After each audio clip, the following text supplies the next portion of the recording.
ورځ په ورځ موږ او تاسو حالات ورځ په ورځ خراب روان دي. بنګله شته، بچي شته، د یو په دې دوه ښځې درې ښځې شته تکړه شي حاجي هر قسمه موټرې لارې بنګلې د ولې یو قسې مې برابر دي.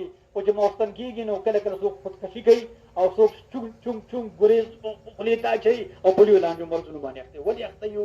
دا موږ د خپلو مشرانو د ادب بېدبۍ په لحاظ باندې. لکه تاسو د موسی علیه السلام واقعه اورېدلې، ټیم ته ګورئ، اورېدلې ده؟ د موسی علیه السلام او د فرعون واقعه مو اورېدلې ده؟ د موسی علیه السلام په مد مقابل کې ساحران دي. ساحران هغه ساحران ته پته لګي چې وایي موسی علیه السلام حق پیغمبر دی، خو د فرعون د سړي بچی نه دی، لانجمار دی، سزاګانې راکوي.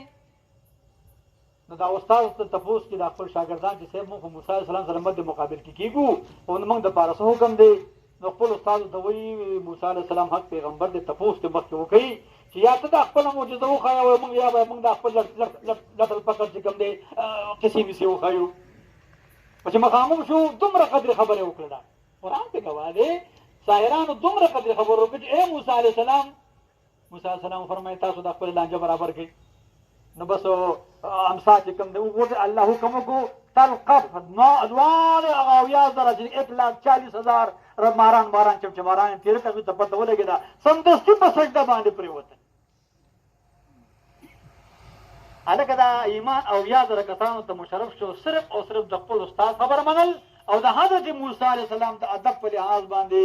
لکه نه روجي په شکالي نیولې دي، نه جهادونه کړي وو، نه څه په عمرې کړي وي، نه څه نور قسمه، صرف او صرف د یوې خبرې په ضمن کې سجده کې طرف خپل دیدار نصیب کو. فرعون ورته وایي ښه زما نه بغیر حکم نه تاسو ایمان نه وړو، زما نه خبرې ده به څه سزا ده. وایي فقط ما انتقاد لاس دې آزاد توره دې تېره دا معنی ده. مدوه شیخ صاحب ویل وایي دا معنی ده، معنی نورې د هغه به عارفانه معنی کوله. وایي فقط وایي دا مقصد شو چې لاس دې آزاد توره دې تېره. دا ملګري په څه باندې او یا زره کسان په یو ټک کې جنت چې کوم دی وارثان ګرځي. دا د ادب په لحاظ ملګرو یاد وساتئ، بې حیثیت مسلمانان، بې حیثیت پښتانه، راځي چې دا خپله زندګي ښایسته کړو. دقه زندګي ده. دا مور لاړله، بچي شته دی، جایداد مثال په طور باندې کورونه هم شته دی، انګیان هم شته دی، ورته برابر دي، بس خبره ختمه. کافر لګیا دی تالیه بجاوي زمونږ او ستاسو حال باندې. د ټولو خبرونه شون او ثمره دا ده چې موږ او تاسو تیارې وکړو او الله را باندې احسان کړی دی. دونه احسان یې کړی دی، دونه مهرباني ده، د دې مهرباني حد نشته، وخت برابر دی، دې مهرباني حد نشته دی. او موږ او تاسو ته او د امام الانبیاء د جناب محمد رسول الله امت ته رب کائنات بانله طیبه. دا اوس موږ راغلي دي بیبي د باره بانله دا جمع جرګه ده. امام الانبیاء فرمایي 40 کسه یا 10 کسه ټیم برابر دی. 40 یا 10 کسه وایي یا الله یې بخي، الله یې وبخله. یو قرات ثواب مو ته تجبل هوت خو نصر سپین دا ملو شو او رب د دې د بخنه برکت په تاسو ته بخنه وږي. دا باندې الله لټي او موت او ته باندې لټو.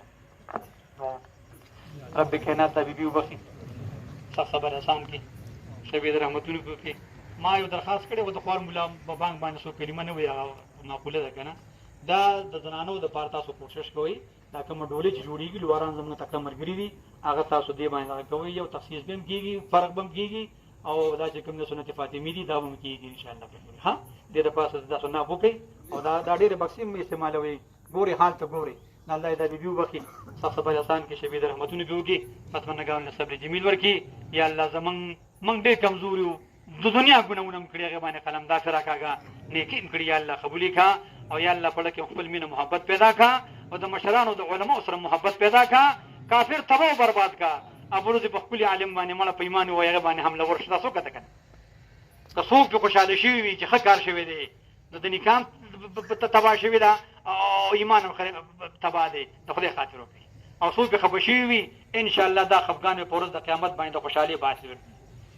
کوشش کوي ښه نو رب دې د علماو حافظ او ناصر شي او رب دې زموږ او تاسو تقدیرات باندې قلم دافې راکاږي. بیبي دې الله په وبخي. وصلی الله تعالی علی خیر خلقه.